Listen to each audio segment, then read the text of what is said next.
Bon après-midi tout le monde. Je suis heureuse d'être ici avec vous tous. J'espère que vous maintiendrez votre énergie, votre enthousiasme tout au long de la séance et la séance de clôture. Cette fois-ci, nous allons passer à la recherche et engagement institutionnel. Nous allons maintenant parler de planification et de mise en œuvre. Comme vous le voyez, comme le panel va se concentrer sur la planification et la mise en œuvre. Il n'y a que des femmes au panel vu qu'on parle planification. Ainsi, nous avons donc un très bon panel et nous allons entendre le point de vue de plusieurs représentantes et je vais vous les présenter rapidement pour qu'on s'attaque tout de suite au vif du sujet. La première qui parlera est Jenna Slaughton, qui est directrice principale des politiques et de la stratégie Partenariat mondial pour les données et du développement durable. Avant, elle était directrice de la politique de développement durable à la Fondation des Nations unies. Elle a 12 ans d'expérience, a travaillé sur les questions de politique aux Nations unies et au développement durable, édification de la paix, en focalisant surtout sur les dynamiques autour de l'agenda 2030.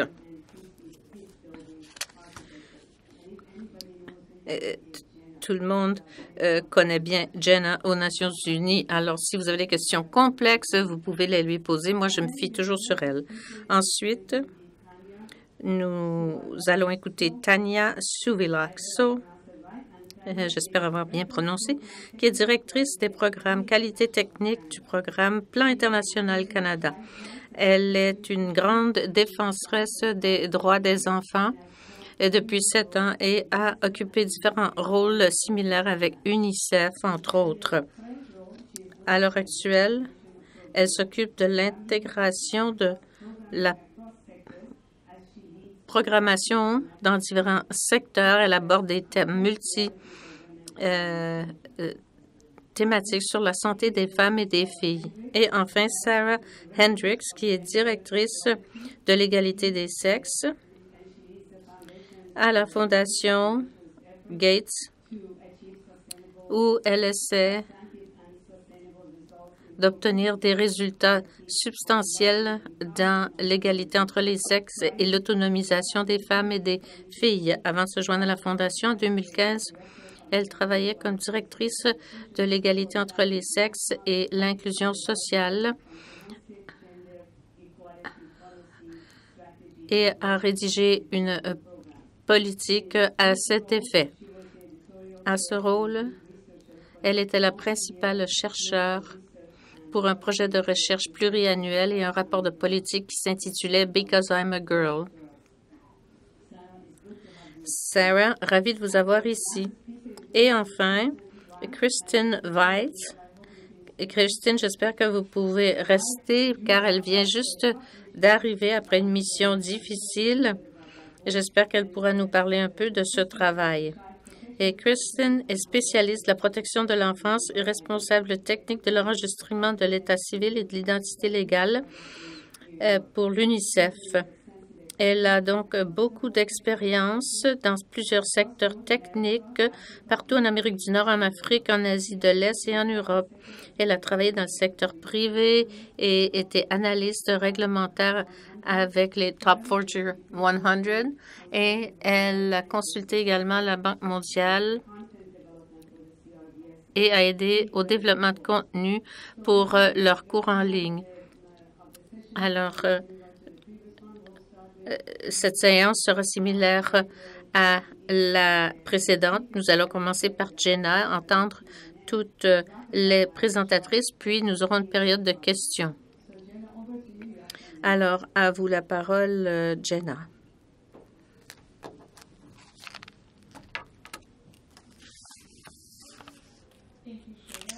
Merci, Sheila, de vos bons mots. Merci au Centre d'excellence du CRDI pour organiser cette rencontre d'aujourd'hui avec des panélistes exceptionnels. J'espère pouvoir apporter ma petite contribution. Je suis ravie d'être sur un panel entièrement féminin à la fin de la journée. Je n'ai pas pu résister. Bon, alors voilà. Je suis du Global Partnership for Sustainable Development Data. Je vais vous parler un petit peu de ce qu'est ce Global Partnership, ce partenariat, comme on me l'a demandé, et vous expliquer ce qu'on aurait à contribuer pour la mise en œuvre. Je commence ma présentation un peu comme les autres en vous expliquant certains des problèmes comme les autres l'ont fait avec grande éloquence aujourd'hui, mais dans le contexte de l'agenda 2030 plus particulièrement. Et je repense à Francesca et aux autres présentations de ce matin. Il y a différents objectifs, cibles et indicateurs, enregistrement d'état civil et statistiques connexes qui sont vraiment essentiels pour le contrôle, mais aussi pour la mise en application, pour permettre l'autonomisation, réduire les inégalités et ainsi de suite. Ce n'est là qu'un exemple de la pertinence de ces objectifs. Et je me limiterai à vous dire que je me limiterai à cet accent seulement sur dans la perspective de l'agenda 2030. C'est très important, les données qu'il nous faut au niveau national et sous-national pour prendre les décisions et élaborer les politiques qui sont nécessaires sont vraiment essentielles, car l'enregistrement de l'état civil est indispensable. L'autre élément, encore une fois, et là, je pense aux aspirations de ne vouloir laisser personne en plan. Moi, je suis basée à New York et une chose qu'on entend souvent autour des Nations unies, c'est que les aspirations, on parle beaucoup des aspirations de l'agenda 2030, de ne laisser personne derrière. Et cela interpelle beaucoup les politiques et les gouvernements. Et plusieurs d'entre nous se demandent par contre ce que cela signifie vraiment. Qu'est-ce que ça signifie de ne laisser personne derrière? Il y a des programmes et des politiques déjà, mais les données ici sont indispensables. Si on veut tout opérationnaliser, cette aspiration, eh bien, comment, quels sont leurs besoins, quelles sont leurs expériences et leurs circonstances? Alors, là encore, l'état civil et les statistiques vitales sont très importantes, comme on l'a entendu tout au long de la journée, pour l'accès aux droits, aux services publics et ainsi de suite. Alors, voilà. Ici, je vais revenir à ce qu'on a entendu ce matin sur le fait que ce n'est pas seulement une question de données, c'est aussi une question d'autonomisation et de dignité, vraiment. Toutefois, je vais me concentrer sur la question des données puisque je travaille là-dedans. Mais pour arriver à ce point en particulier, je pense que le titre de la conférence d'aujourd'hui est assez évident. Rendre visible l'invisible. Comment peut-on, grâce à l'amélioration des données et à leur utilisation, arriver à ne laisser personne en plan? Alors, quelques mots sur le Global Partnership for Sustainable Development Data. C'est une initiative qui remonte à 2015 dans le cadre de la conférence sur les ODD, quand les objectifs mondiaux ont été appuyés par les États membres. C'est un groupe de gouvernements, d'acteurs de la société civile, d'organisations internationales, d'entreprises du secteur privé, d'universitaires qui se sont rassemblés pour faire cela, avoir de meilleures données pour de meilleures décisions, pour de meilleures vies. Et plusieurs des partenaires du Global Partnership sont ici présents aujourd'hui. Et nous existons vraiment pour faire deux choses collectivement. Alors, je voulais vous donner un avant-goût des partenaires qui sont inclus pour que vous compreniez mieux les possibilités. Il y a présentement un peu plus de 300 partenaires. En 2015, au lancement, il y en avait à peu près 70. Donc, une croissance énorme, ce qui démontre les possibilités potentielles. Plusieurs de ces acteurs sont heureux de la possibilité qu'on leur offre de travailler ensemble et de saisir de nouvelles opportunités grâce aux nouvelles technologies, aux nouvelles sources de données et à toutes les possibilités que ça présente.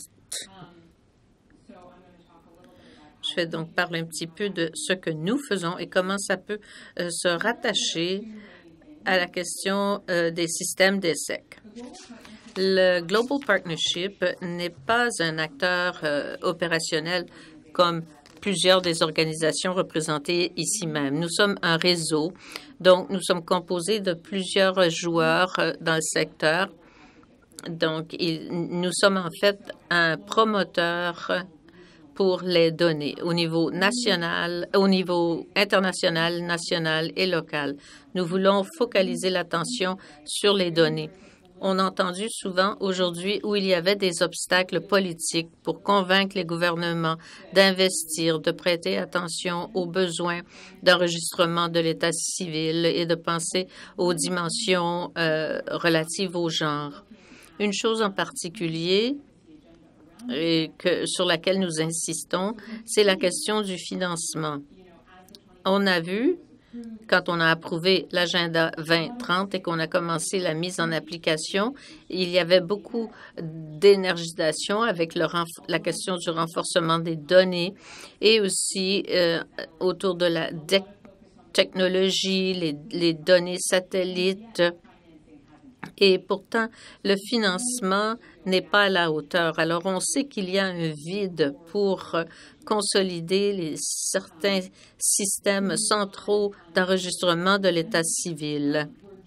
Alors, nous allons, au fil des prochaines années, nous attaquer à ce dossier de différentes façons pour qu'on arrive à mieux convaincre les décideurs des données sur les investissements. Et je voudrais que tout le monde fasse de même d'une façon qui est un peu différente de ce qu'on faisait avant, en rassemblant différents joueurs, en comprenant quels sont les coûts et les avantages, quels sont les gains d'efficience que l'on peut faire, l'analyse de ranalisation, comment inclure le secteur privé et enfin présenter tout cela pour que ce soit vraiment convaincant pour les politiques, les décideurs. La question de ne laisser personne en plan est importante et reconnue par tout le monde dans la salle et cela crée une véritable occasion de défendre cette cause avec l'enregistrement de l'état civil et tous les avantages que cela présente pour l'autonomisation des femmes et des filles. La deuxième façon maintenant de stimuler l'action pour la prise de décision autour des données, c'est la collaboration. Comme j'ai dit, nous sommes un réseau. Nous n'offrons pas des programmes dans tout le monde. Nous avons des gouvernements qui sont membres et d'autres, et nous existons pour créer des efforts de collaboration qui n'existaient pas auparavant. Toute la journée, on a parlé de l'importance des nouveaux partenariats. Oliver a parlé de partenariats de confiance. Donc, nous existons pour créer cette plateforme pour développer un lien de confiance. À quel moment doit-on travailler avec le secteur privé? On ne le fera pas tout le temps, mais quelles sont les possibilités que la société civile pourrait nous offrir dans la conversation? Et je me souviens de l'appel d'Irina au dernier panel quant aux connaissances qui existent dans les communautés. Comment travailler au niveau communautaire avec des groupes communautaires et cette nouvelle forme de données qu'on appelle données produites par les citoyens. Il y a des façons d'utiliser ces données pour consolider certains systèmes d'enregistrement et autonomiser les femmes. Donc, il faudrait peut-être coordonner des efforts aussi entre différents secteurs. Ce n'est pas encore fait. Et on se concentre aussi sur le règlement de problèmes. Alors, on cherche des défis et les possibilités qui pourraient présenter de nouvelles solutions où différents partenaires pourraient unir leurs forces et dans ce cas-ci, pour consolider les systèmes d'ESSEC. Et je serai bien heureuse de vous donner plus de détails pendant la période de questions. Mais là, je pense que je n'ai plus de temps. Alors, c'est tout. Merci pour moi.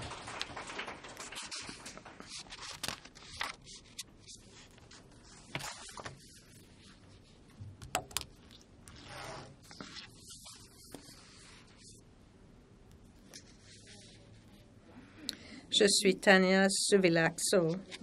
Merci de m'inviter aujourd'hui. Je suis ravie d'être à ce panel de femmes. Je vais parler du rôle des organisations de la société civile et des systèmes d'ESSEC. Et comme OSC, on travaille au niveau local et dans la communauté. Pour ce faire, je vais donc parler de l'individu. Toutes les autres questions dont on a parlé ici touchent l'individu. Ici, vous avez une fille de 15 ans qui vit dans un village rural au Kenya. L'année dernière, elle a été élue comme la première présidente femme de son école. Elle a tellement bien fait à l'examen de 8e année qu'elle s'est qualifiée pour s'inscrire à la plus haute année de l'école secondaire au Kenya. À l'heure actuelle, elle est inscrite au Forum 1, qui est une réalisation importante pour les femmes de son comté.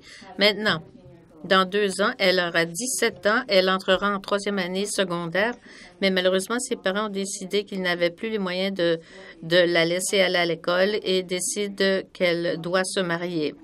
Donc, éliminant ses rêves de devenir une avocate. Elle a encore son premier enfant. Est-ce qu'il y a des OSC qui lui ont demandé d'enregistrer la naissance de son enfant? Pourquoi le ferait-elle? C'est la première fois qu'elle est maman. Si on se met dans les souliers de ce jeune homme, on peut voir, de cette jeune femme, on peut voir qu'il y a beaucoup d'obstacles à l'enregistrement. Il faudrait d'abord qu'elle convainque son mari de la valeur d'un certificat pour sa fille. Elle doit négocier avec lui pour avoir de l'argent pour le transport, pour lui permettre d'aller en ville au bureau d'enregistrement. Ensuite, elle doit trouver un chauffeur masculin, attacher son bébé sur son dos et traverser jusqu'à la ville des routes assez chaotiques.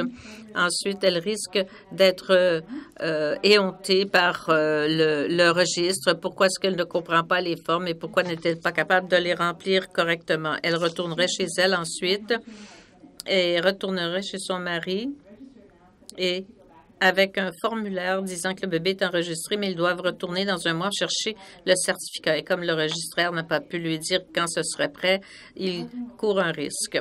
Alors, le mari pense que c'est une perte de temps et que surtout qu'elle n'a pas pu faire ses tâches ménagères pendant son absence. Alors, aussi bien ne pas retourner pour avoir honte à nouveau. Alors, elle n'essaie même pas de renégocier, d'aller chercher le certificat. Alors, qu'arriverait-il si on abolissait ces obstacles et qu'on offrait un service gratuit et dans son village? Et si on offrait cela sans porter de jugement, sans discuter avec le registre? Et si tout le monde était bien traité tout au long du processus et si elle et son mari comprenaient bien la valeur du certificat de naissance de l'enfant, est-ce qu'elle ferait de l'enregistrement une priorité maintenant? Nous croyons que oui. Mais j'explique rapidement comment on est arrivé à cette réponse. Au début de 2000, vous savez peut-être que l'article 7 des Nations unies nous a fait mener une grande campagne comme quoi il fallait compter chaque enfant.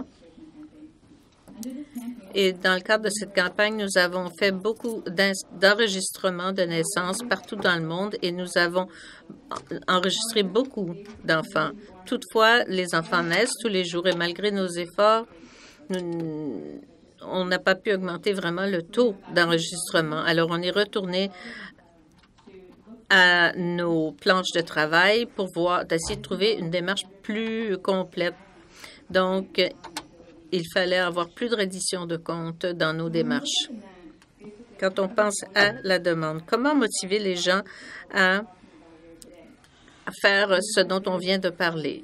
Nous n'avions pas vraiment d'argument pour convaincre les gens d'enregistrer leur bébé à cause des obstacles. Même si elle croit en la valeur de l'enregistrement, elle n'en fera pas de priorité jusqu'à ce qu'on lui refuse un service pour ses enfants. Les femmes et les filles sont plus susceptibles d'abandonner les études au secondaire et n'ont souvent pas de preuve d'identité. Donc, il faudra la convaincre de différentes façons avec des connexions personnelles et de l'influence, la mobilisation communautaire et de la publicité soutenue. En bref, je dois créer un lien avec vous, le parent, vous influencer, puis après vous faire comprendre l'importance de l'enregistrement de la naissance. Alors, je vais toucher simplement au lien personnel, reconnaître ce qui est important à la naissance de l'enfant et les différentes parties intéressées. Il faut s'engager avec la mère et le père pour promouvoir et faciliter l'enregistrement. Il faut que ce soit des ambassadeurs de confiance que la famille laisse rentrer dans leur maison. Et dans certains villages, ces gens ont été identifiés comme des bénévoles communautaires pour aider les autres. Dans plusieurs programmes, il faut être sélectif et réaliste quant au genre de changement qu'on peut accomplir dans la prise de décision des ménages. Donc, au sujet de l'enregistrement des naissances, si notre objectif est de faire enregistrer les naissances, il faut encourager les parents pendant la prise de décision, mais éliminer les obstacles et prévoir des ressources pour qu'ils puissent se rendre là où est le bureau. Alors, en plus de faire monter la demande qui est cruciale, il faut penser à l'offre. Donc, il faut améliorer les services de sorte que lorsque les parents sont décidés, ils doivent avoir une expérience positive sans jugement. Et les points de service sont importants aussi, de même que le renforcement des capacités et la nouvelle gestion. La technologie nous aide à régler les problèmes, mais dans l'ensemble, nous avons de bonnes normes d'enregistrement. Tout cela devrait être disponible dans tous les pays gratuitement. On pourra en discuter dans quelques jours quand on parlera des laboratoires d'innovation. Au Kenya, grâce au financement du gouvernement canadien, nous avons développé une appli qui amène le service au niveau communautaire. Pour faire ressortir certaines considérations clés, nous avons déjà appliqué cela. Nous avons mis le nom du père comme étant facultatif dans l'appli en question et nous avons également étudié les acteurs qui avaient le pouvoir d'enregistrer l'enfant sur une appli mobile. Donc, dans un village, il y a un chef, mais on sait que les maires ont accès aux services de santé et ils peuvent avoir aussi l'autorité de faire venir le service plus près d'eux. Et ceci m'amène à la diapo de reddition de compte. Et ce n'est pas assez, mais on peut toujours réitérer ce qui a été dit. Mais la question de la discrimination et des cadres juridiques sont cruciales aussi. Il faut analyser les clauses dans un cadre juridique pour qu'il n'y ait pas de préjudice fait aux femmes et aux filles. Et j'aimerais un petit peu parler de du cadre juridique complémentaire. Alors, le manque de système d'enregistrement des naissances complique l'identification de l'âge d'un enfant et aussi pour les enfants qui sont mariés ou victimes d'abus, il est impossible de demander des services de protection à l'enfance approprié. Ça aussi, on l'a dit aujourd'hui, déterminer l'âge du mariage, par exemple. Au Bangladesh, nous travaillons déjà avec le gouvernement pour trouver une solution qui permette à certains acteurs culturels de vérifier l'âge des filles qui s'apprêtent à se marier. Alors, je tiens à réitérer que là où il n'y a que peu de ressources, les parents trouvent que c'est trop difficile d'enregistrer les naissances des enfants.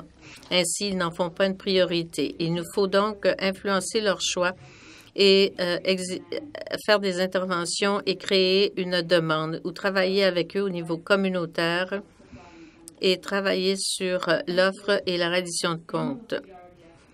Des solutions des systèmes d'évêques fiables ont été abordées aujourd'hui, mais le côté reddition de comptes et offre et demande sont aussi très importants. Merci. Thank you. Thanks a lot for you want to leave that. Thanks. Merci beaucoup. Nous avons entendu deux points de vue très très intéressant en ce qui concerne les plateformes de données et ce qu'on peut faire pour la mise en œuvre de ces systèmes et le profil aussi. Il faut rehausser le profil et nous avons aussi entendu ce que le CSO peut faire. Il ne faut jamais oublier que la demande et les bénéficiaires ainsi que les expériences des bénéficiaires sont très importantes. Il ne faut pas l'oublier pour la mise en œuvre. Maintenant, nous passons à un point de vue différent. C'est celui de Sarah Hendricks de la Fondation Bill et Melinda Gates. Merci beaucoup et merci à tous d'avoir une présentation aussi intéressante. Et donc, nous allons faire une analyse, pas seulement de l'enregistrement des naissances, mais aussi du divorce, du mariage et des décès. Et j'aimerais reprendre ce qui a été dit dans la dernière discussion technique que nous avons eue. Et je vais parler surtout de l'autonomisation des femmes sur le plan économique et les CSC. Et je vais donner suite à beaucoup de points qui ont été soulevés. Je m'appelle Sarah Hendricks. Je me suis joint à la Fondation Bill et Melinda Gates en 2015. Et pour moi, c'est un véritable privilège de travailler avec une équipe d'experts. Ma collègue Christine Hayes est ici aussi. Je vais parler brièvement de ce que nous pensons en ce qui concerne l'autonomisation des femmes, surtout sous l'angle des CSC et des données. La fondation pour laquelle je travaille a collaboré avec d'autres organismes pour voir quels sont les obstacles qui entravent les femmes, surtout en ce qui concerne les facteurs qui permettent aux femmes de connaître un succès économique ou financier. Et c'est absolument crucial. Les preuves nous ont montré que lorsque les femmes ont un pouvoir économique, elles ont davantage accès aux revenus et à des actifs productifs. Et elles peuvent réaliser des gains économiques plus facilement et elles ont davantage de pouvoir décisionnel. Je vous dis tout ceci parce que c'est un peu comme un cadre psychologique qui nous permet de voir ce qu'on peut faire avec le SEC et les données sur le genre. C'est quelque chose qui nous permet d'apprendre ce qui est nécessaire. Bien sûr, on peut toujours aller chercher des experts pour avoir des connaissances approfondies, mais j'aimerais aussi vous donner une idée de ce que nous avons appris durant notre cheminement. J'aimerais donc discuter de deux éléments, surtout les actifs économiques, par exemple un compte à la banque et ce que le SEC peut nous apporter, ainsi que la sécurité financière. Et vous vous demandez peut-être aussi ce que le SEC peut apporter à ce niveau-là. J'aimerais parler de la connexion ou la corrélation entre la pauvreté et le pouvoir des femmes. Par exemple, dans les ménages à faible revenu, on peut parler de la manière dont le pouvoir est utilisé pour offrir des nouvelles opportunités. Il y a beaucoup de structures et des systèmes qui entravent les femmes et les filles. Mais je vais mettre l'accent sur les systèmes financiers et les systèmes économiques, comme l'enregistrement des terrains ou immobiliers. Nous avons entendu dans les présentations antérieures, surtout dans le panel qui nous a précédés, que pour vraiment faire avancer les choses en ce qui concerne l'égalité des genres, il nous faut des systèmes solides. Il faut qu'ils soient inclusifs.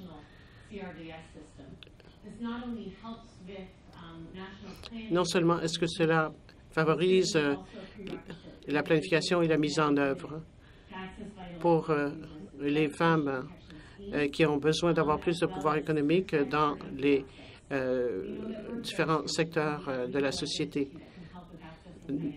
Nous pouvons les aider avec le SEC à avoir accès à des services financiers, les données sur le mariage, par exemple, les aider en ce qui concerne les héritages. Et le SEC aussi peut permettre aux femmes d'avoir accès à une pension alimentaire dans le cas de divorce. Donc, parlons d'héritage, surtout en ce qui concerne la sécurité foncière. Nous nous sommes penchés sur le rôle que ceci peut jouer dans l'autonomisation des femmes sur le plan économique. Alors, il faut se demander quelle terminologie utiliser. Il y a des termes qu'on emploie beaucoup, mais parfois on présume que c'est l'équivalent d'avoir un titre au cadastre pour un terrain. Mais en fait, il y a 5 dimensions qui sont cruciales en ce qui concerne la sécurité foncière. J'aimerais que vous regardiez ça sous l'angle de le SEC et ce qu'on peut faire avec ces données dans ces 5 dimensions, surtout dans les domaines qui sont propres aux femmes et aux filles. Dans ces 5 dimensions, la reconnaissance légale, sociale par les autorités à long terme est transférable. J'espère que cela nous rappelle le fait que les femmes détiennent des droits pour une propriété parce qu'elles ont une relation avec leur mari. Ce n'est pas toujours la meilleure chose, mais c'est la réalité. Donc, bien souvent, les femmes possèdent ces droits seulement si elles sont mariées.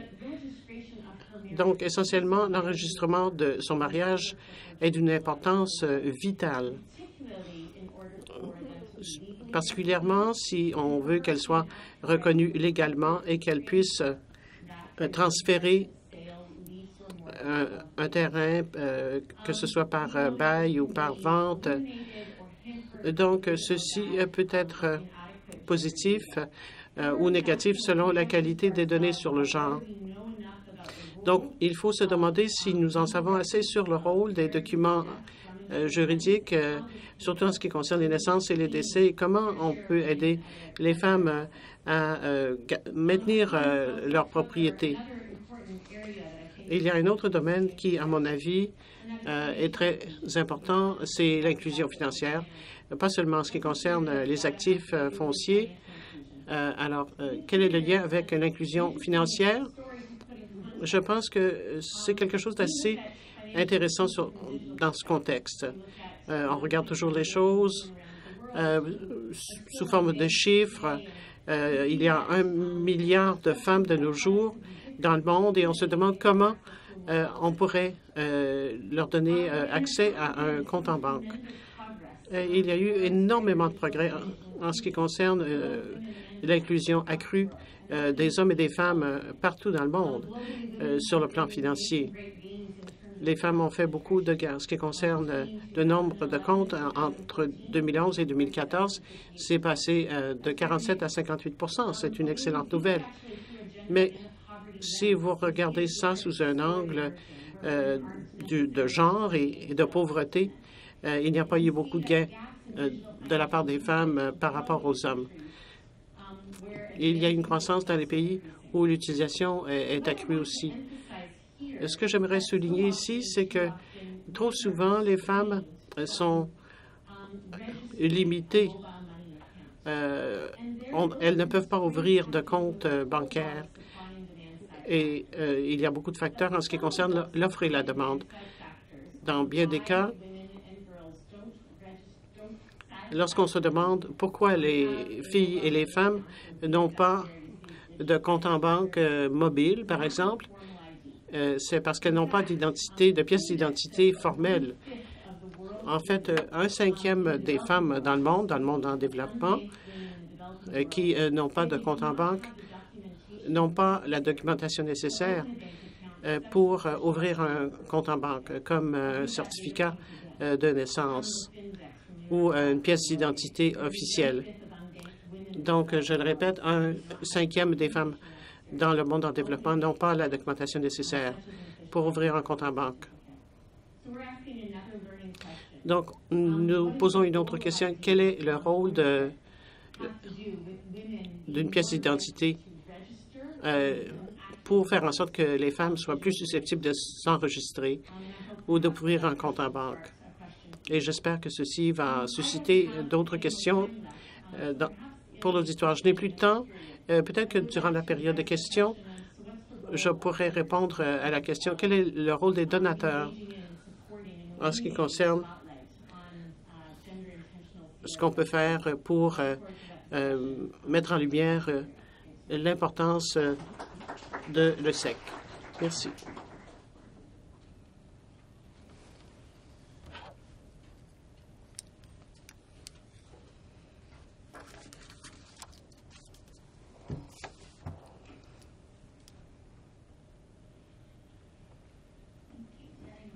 Merci beaucoup. Les gens me demandent souvent comment je commençais à m'intéresser à l'enregistrement des naissances et des décès. Ça remonte à il y a 20 ans, parce que mes parents ont décidé d'adopter. Et ils ont décidé d'adopter un enfant de l'Éthiopie. Et l'Éthiopie vient juste de lancer son système et il y a 20 ans, il n'y en avait pas. En fait, on ne savait pas quel âge avait mon frère.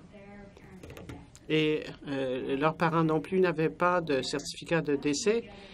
Et lorsque mes parents ont dû remplir les papiers pour l'adoption, ils ont dû trouver leur certificat de mariage. Ma mère a trouvé son certificat de divorce. Et de voir tout le processus, pour moi, a été fort intéressant. Et lorsque ma mère a finalement adopté, ça a été un processus très complexe. Obtenir les certificats de naissance et lorsqu'ils sont venus aux États-Unis, ils sont devenus des citoyens naturalisés après ce long processus. Alors, voilà pourquoi je suis très intéressée par ce processus. Mais aujourd'hui, je vais parler de ce que les agences onusiennes peuvent faire pour favoriser le SEC et aussi faire en sorte que les gens soient inclus dans tout le processus. Donc, il y a eu une transformation des systèmes au fil des ans. Nous sommes passés des programmes propres à des secteurs à des programmes plutôt axés sur les besoins. On a changé aussi la manière de financer les programmes. Ce ne sont plus des silos. Il s'agit de financement multisectoriel. Et il fallait passer au renforcement des systèmes et à l'équité au lieu d'essayer de trouver la manière d'obtenir les résultats le plus rapidement possible. Je viens d'arriver du Soudan et je suis très fatiguée, mais nous sommes allés parce que nous voulions faire le pont entre les services dans le domaine de la santé avec notre programme. Donc, c'est une façon de renforcer le système de santé avec la notification des naissances. Et ensuite, tout ça va aboutir à l'enregistrement des naissances. Et les 650 millions d'enfants de 0 à 16 ans, plus de la moitié des 1,1 milliard d'enfants pourront être identifiés, pas seulement ceux qui ont moins de 5 ans. One UN. Ceci a beaucoup de pouvoir et comment le mettre à contribution. Il n'y a pas une seule agence qui fait tout, bien sûr, mais si on travaille ensemble, on peut être solidaire. On peut agir comme une agence pour présenter plus de rapports conjoints, faire des recherches conjointes et avoir un cadre de surveillance conjoint pour que nous n'ayons pas de divergence au niveau des systèmes d'information. Et il faut bien diviser le travail. À l'ONU, c'est assez facile, mais ailleurs, ce n'est pas nécessairement le cas. Il faut aussi voir comment on peut mettre à contribution les ressources qui sont propres à certains donateurs. On peut les rassembler. On fait ça un peu comme une courte pointe. J'aime bien cette description. Et comment aussi assurer la continuité des fonds, parce que nous savons que c'est très lent, il faut des investissements à long terme et ce n'est pas un seul secteur qui peut tout faire. Il faut donc un financement multisectoriel continu. Alors, voici ce que j'ai conçu pour renforcer des systèmes. Il faut que les engagements des États soient bien clairs. Il faut des donateurs, des partenaires qui se concertent, ainsi que One UN. Et le cercle montre qu'ils sont tous englobés dans le même cercle. Donc, nous avons beaucoup de choses qui sont en place. Nous avons un réseau inter-agence pour les femmes et l'égalité des genres. Nous avons une équipe de travail qui assure le développement de ce travail à l'ONU. Nous avons un groupe ESSEC local et nous en avons un qui est mondial et un plan stratégique. Alors, comment prendre tout ce que nous avons déjà pour en faire quelque chose de plus cohésif sur le cycle de vie de la naissance au décès et veiller à ce que tout soit relié. Alors, si nous pouvons le faire, je pense que nous pouvons aider les pays à rationaliser et à inclure l'équité des gens dans leur plan de SEC. Nous pouvons aussi faire en sorte qu'il y ait une participation de haut niveau. Il faut que les chefs d'État ou les vice-présidents fassent la promotion de ceci, surtout auprès des agences de l'ONU. Bien sûr, il est toujours bon de voir que plusieurs pays appuient quelque chose de commun. Alors, il faut voir comment on peut obtenir cet appui à un haut niveau et mesurer les progrès par rapport à certains indicateurs. Merci.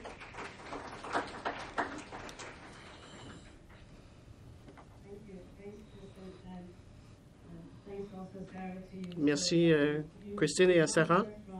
Vous avez maintenant entendu 4 groupes assez divergents et ils vous ont expliqué ce qu'il faut faire pour passer du partenariat à des interventions auprès des bénéficiaires, comment on peut faire le lien entre le SEC et des dossiers importants comme l'autonomisation des femmes. Et Christine nous a parlé de ce qu'il faut faire. J'aime beaucoup la diapo de One UN. C'est merveilleux. Alors, je pense que c'est quelque chose qu'il faut faire. Alors, je vous donne la parole. Nous avons du temps pour des questions. Ou vous pouvez aussi faire des commentaires.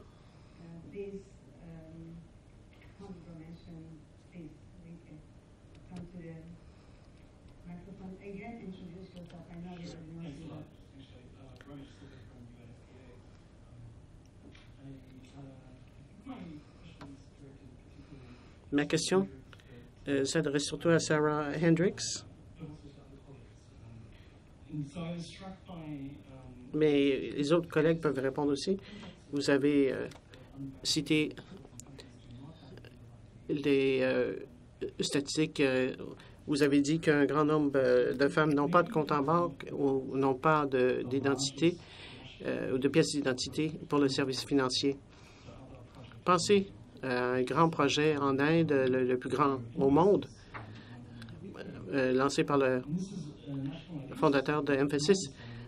Et c'est un système d'identification officiel qui a été créé indépendamment du gouvernement. La logique étant que la technologie de scanning et l'empreinte digitale sera un mécanisme transformateur pour promouvoir l'inclusivité, surtout dans les secteurs économiques et bancaires, pour tous les genres. Alors,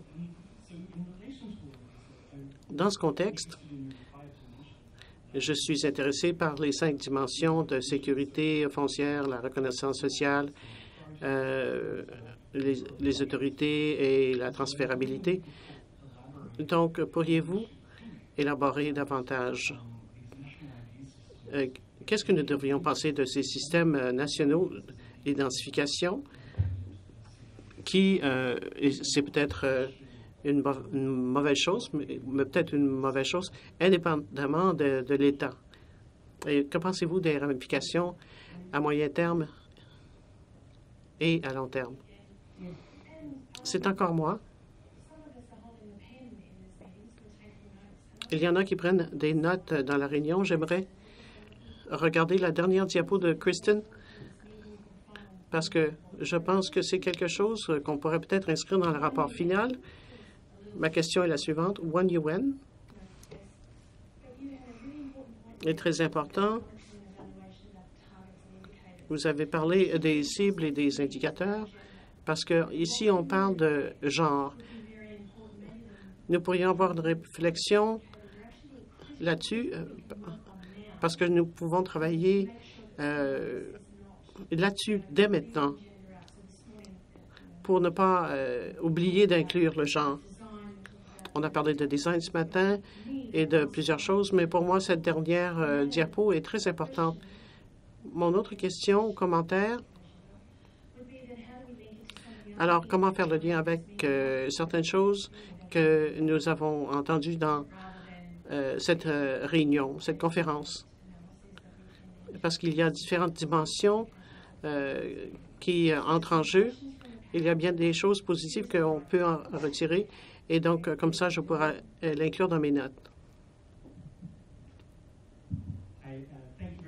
Merci beaucoup à tous les présentateurs. Je m'appelle Jonathan Maskell. Je suis du programme d'identification de la Banque mondiale.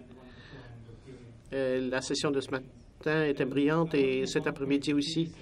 Il y a quelque chose que je voulais dire tout à l'heure, mais je vais le faire maintenant. Je pense que toutes les données devraient être reliées au programme et aux interventions que nous voulons faire, mais il y a certaines choses que nous faisons qui pourraient vous être utiles. Vous êtes sans doute au courant de l'enquête mondiale sur les femmes, où nous recueillons beaucoup de données sur le processus selon lequel on peut obtenir l'enregistrement d'un enfant par une femme.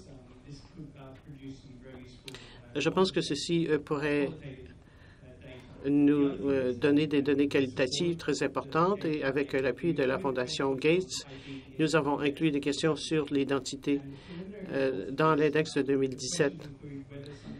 On demande par exemple si quelqu'un a une pièce d'identité dans 90 pays et pourquoi ils s'en servent. Et pour les personnes de plus de 15 ans, une carte bancaire pour les services financiers sont les 2 cas les plus courants. Et quelqu'un qui travaille en OSEC depuis plusieurs années et qui va passer surtout à la numérisation des pièces d'identité. Et je suis émerveillé par le pouvoir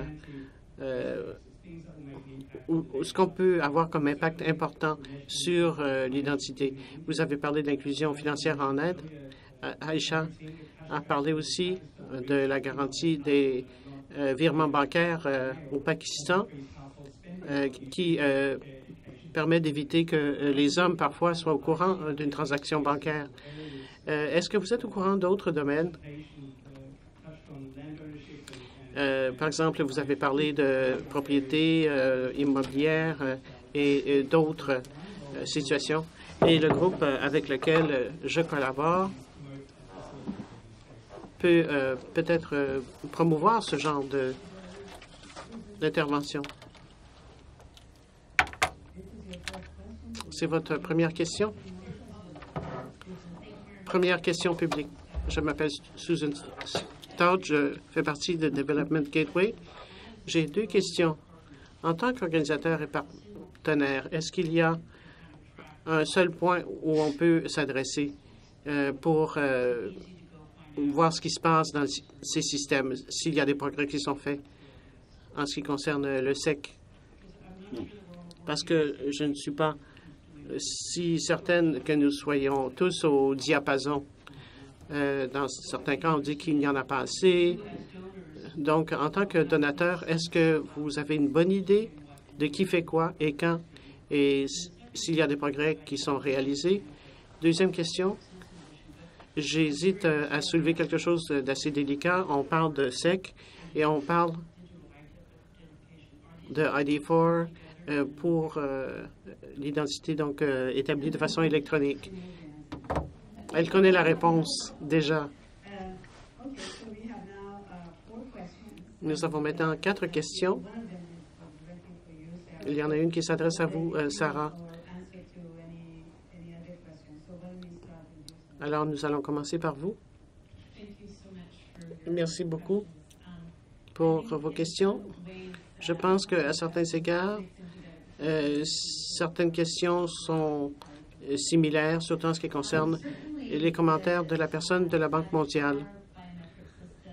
Un système d'identification biométrique a permis à plus d'hommes et de femmes et d'enfants d'être enregistrés, plus que n'importe quel autre pays du monde. Je pense que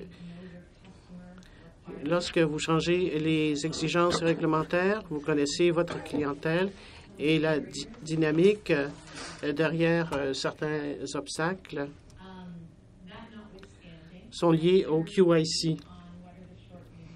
Alors, il faut voir quels sont les risques à court et à moyen terme et long terme aussi. Je ne suis pas assez bien informé pour bien répondre à votre question. Ce que je puis dire, d'après mes connaissances assez limitées, c'est que ce que j'ai analysé en ce qui concerne l'identification biométrique et les risques pour les différents genres, c'est-à-dire l'accès aux services gouvernementaux. Je pense que le cas du Pakistan a déjà été mentionné aujourd'hui en ce qui concerne les paiements de protection sociale pour le soutien du revenu. Il y a 12 000 guichets automatiques au Pakistan où on peut obtenir l'argent en espèces pour ces paiements. Dans un contexte où les femmes font face à beaucoup de contraintes en ce qui concerne la mobilité, et si on leur donne une carte de guichet automatique, et il y a beaucoup de fuites et de corruption en ce qui concerne l'accès et le contrôle de ces paiements de transferts sociaux. Et il y a beaucoup de femmes pauvres au Pakistan qui sont déjà très marginalisées, qui vivent surtout dans des zones rurales. Alors, la question qu'on se pose à l'heure actuelle, c'est ces points d'accès, est-ce qu'ils ne pourraient pas être accordés par une empreinte numérisée, une empreinte digitale? Comme ça, on pourrait passer de 12 000 à 75 000 guichets automatiques et ceci pourrait changer la vie des femmes et des filles. Est-ce que ceci réduirait les contraintes? Non. Est-ce que c'est une solution partielle, en plus de l'interopérabilité de tout le système de protection sociale pour les paiements et aussi pour la protection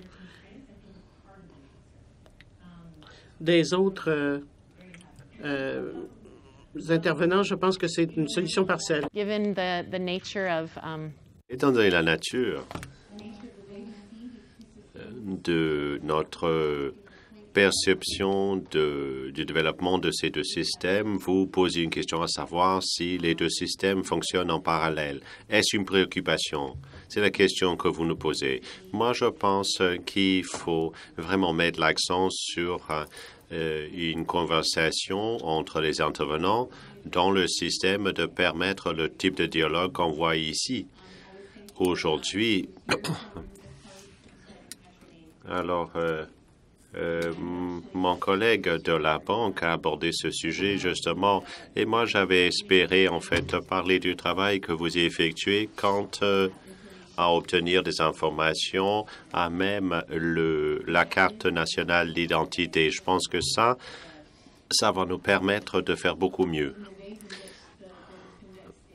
Alors, les données Findex, en fait, sont très complètes. Ça nous donne une meilleure compréhension de ce qui se passe dans 90 pays. Ça nous donne une idée, en fait, des contraintes qui s'appliquent. Ça va nous permettre de vraiment avoir plus confiance quand on cite les statistiques, c'est-à-dire que le 5e des femmes ne peuvent pas inscrire leur compte. Merci beaucoup. Maintenant, aux autres panélistes. Passons aux autres panélistes. Tania ou Jenna, par exemple. Ou Kristen, voulez-vous répondre aux autres questions qui ont été posées? Et peut-être répondre à la question posée par Susan.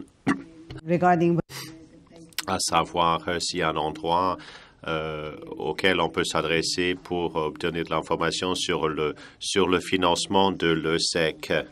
Et si vous voulez étoffer la question de l'ESSEC et des cartes d'identité également. Moi, je peux vous dire à qui je m'adresserai, à part à mes dossiers. Alors, pour l'ESSEC, moi, j'irai au site web ESCAP et je m'adresserai également aux rapports les rapports rédigés par les deux commissions sur l'Asie et sur l'Afrique. Un petit avertissement. Avant de faire un autre rapport, une étude, je vous demanderai de vous reporter à ces données-là. Quand on me pose la question sur l'inscription des naissances, j'ai dit, écoutez, est-ce que vous avez regardé en ligne ou est-ce que vous avez regardé les 7000 documents de l'UNICEF? Vous allez certainement trouver la réponse à votre question. On travaille sur les inscriptions des naissances ou on numérise les inscriptions des naissances depuis le milieu des années 90. Et on travaille sur cette question depuis plus de 30 ans, en fait. Donc, on a pu tirer beaucoup d'enseignements des pays en Amérique latine qui se sont maintenant dotés de systèmes qui fonctionnent bien et ça va répondre à beaucoup de questions. Et il faut vous pencher sur le passé. Quant à l'identification, alors on travaille davantage là-dessus maintenant. On travaille avec Jonathan dans le cadre de notre mandat pour les inscriptions des naissances. Et alors, nous travaillons sur le plan de l'identité légale pour tous les enfants. Et l'UNDP est donc l'agence onusienne qui s'occupe des identités nationales. Alors, réunir tous les facteurs, les identités fonctionnelles, numérisées. Alors, l'UNICEF travaille dans tous les secteurs. Plus ou moins, nous avons l'inscription de l'immunisation, on a l'OMS, on a les registres mère-enfant, le continuum de santé, de soins de santé. Il y a plusieurs inscriptions où on pourrait faire beaucoup mieux. On pourrait faire mieux pour voir comment on peut les coordonner ou adopter une autre démarche. Alors, on puise dans les programmes d'immunisation pour augmenter le taux d'immunisation dans les écoles. Quand les parents veulent inscrire leurs enfants à l'école, ils se rendent compte qu'ils ont besoin d'un certificat de naissance. Ils peuvent en obtenir Quelqu'un a parlé en fait du système de registre tenu par les églises. Les Français avaient un des systèmes les plus anciens, mais si vous vous rendez dans les églises, vous allez trouver des registres des baptêmes, des naissances et des décès également. C'est une source de données. Plus on peut combiner les services, eh bien, mieux ça sera pour tout le monde. Merci beaucoup. Tania ou Jenna? Alors, très rapidement, j'aimerais aborder quelques réflexions avec vous. Jonathan de la Banque mondiale a posé une question. Moi, il y a la question de l'assurance. C'est une question qu'on me pose à répétition. C'est un secteur où il y a donc une utilisation claire pour des inscriptions, des naissances et des décès. Et votre question sur l'utilisation est en fait une introduction un lien qui nous permet en fait de penser au manque d'investissement et de penser à comment les acteurs dans un pays ou dans une économie donnée peuvent utiliser les inscriptions de naissance. Il y a un lien, bien entendu, avec l'identité. Il y a une autre question qu'on se pose, à savoir les relations entre les deux. Et je pense que ce serait très important de voir ce qui existe dans ce domaine et se poser la question suivante. Les utilisateurs peuvent-ils vraiment identifier les coûts et les avantages? Si vous êtes une compagnie de téléphonie mobile, si les coûts sont plus chers, y a-t-il des façons d'économiser? Les ministères gouvernementaux, est-ce qu'on peut vraiment comprendre comment ça serait utile pour ces ministères et ça nous permettrait de renforcer nos arguments. Je comprends ce que dit Christine. Je pense que ces informations existent déjà en îlot peut-être, mais ce qu'on pourrait faire mieux, ça serait réunir toutes ces informations pour renforcer nos arguments, les arguments à présenter aux décideurs. Il faudrait penser à l'avantage de renforcer l'état civil. Il y a une dimension sociale, les droits de la personne, pour la santé, également pour l'économie. Je pense que ça serait une bonne façon pour nous de présenter ces informations aux décideurs. Merci. Merci, Jenna. Coming close. On s'approche de la fin de notre session. Alors, il nous reste 5 minutes. Alors, je voulais vous poser à tour de rôle la question suivante. Prenez une minute pour nous exposer une possibilité qui existe pour la planification et la mise en vigueur de l'ESSEC et de façon sexo-spécifique. On va commencer avec vous, Jenna. Non, j'aimerais bien qu'on commence de l'autre côté. Une seule possibilité? Alors, moi, je suis la première à parler, mais je pense que le programme 2030 est une occasion à saisir. On en parle depuis le tout début de cette conférence, certes. Alors, pour chaque pays que nous représentons dans cette salle, il faut aller chercher les bons interlocuteurs au sein du gouvernement et ces interlocuteurs veulent adopter un programme sexo-spécifique et l'ESSEC est en fait la base pour vous permettre d'atteindre les objectifs 2030. J'aimerais juste répéter nos efforts pour créer le système ESSEC ouvert qui serait disponible à tous les gouvernements. Ça nous permettrait de contrer certains obstacles qui existent. À vous, une occasion à saisir. Moi, je dirais le rôle que jouent les acteurs à réunir les partenaires. Alors, on a présenté de bonnes idées aujourd'hui à ce sujet. Et il faudrait continuer à insister sur la sexospécificité sur l'ESSEC. Quand on en parlait pendant la pause, vous avez dit que c'est en fait le résultat d'un rêve, c'est la réalisation d'un rêve sur lequel on travaille depuis plusieurs années. Moi, je pense qu'il faut qu'on insiste sur le rôle des partenaires à des niveaux multiples pour qu'on continue à insister sur cet aspect-là. Alors, vous avez le dernier mot, Kristen.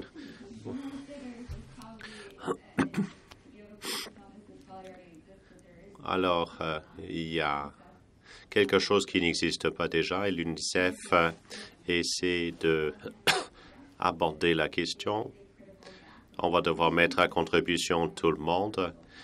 C'est la question de la biométrique pour les enfants, l'utilisation de la biométrique pour les enfants. Comment le faire? Parce que la biométrique des enfants évolue et c'est maintenant une exigence pour les adultes. Comment est-ce qu'on va l'appliquer aux enfants? Il y a la question de la déontologie, des normes, la sécurité, toutes ces questions pour lesquelles il faut qu'on trouve des réponses. Ce sont des points d'interrogation, des questions qui se posent. Alors moi, je pense que c'est une occasion à saisir. Merci beaucoup. Nous savons que mettre en vigueur un système de ESSEC est complexe et c'est très, très complexe. On a tous ressenti la complexité du sujet aujourd'hui. Et on commence à voir qu'il y a plusieurs solutions qui sont présentées. On voit que les partenariats, réunir les partenaires, le rôle de la technologie, des solutions ouvertes, toute une panoplie de solutions ont été présentées pour la mise en vigueur de l'ESSEC. Moi, je vois des signes prometteurs déjà. Alors, tout est de bon augure, à mon avis. Je pense qu'on commence à voir les premiers signes de progrès. J'aimerais qu'on remercie tous nos conférencières aujourd'hui, toutes nos conférencières. J'aimerais vous remercier également d'avoir participé à cette réunion. Nous avons une dernière session. Mauvaise nouvelle, il n'y a pas de pause. Donc, on va passer directement à des remarques finales.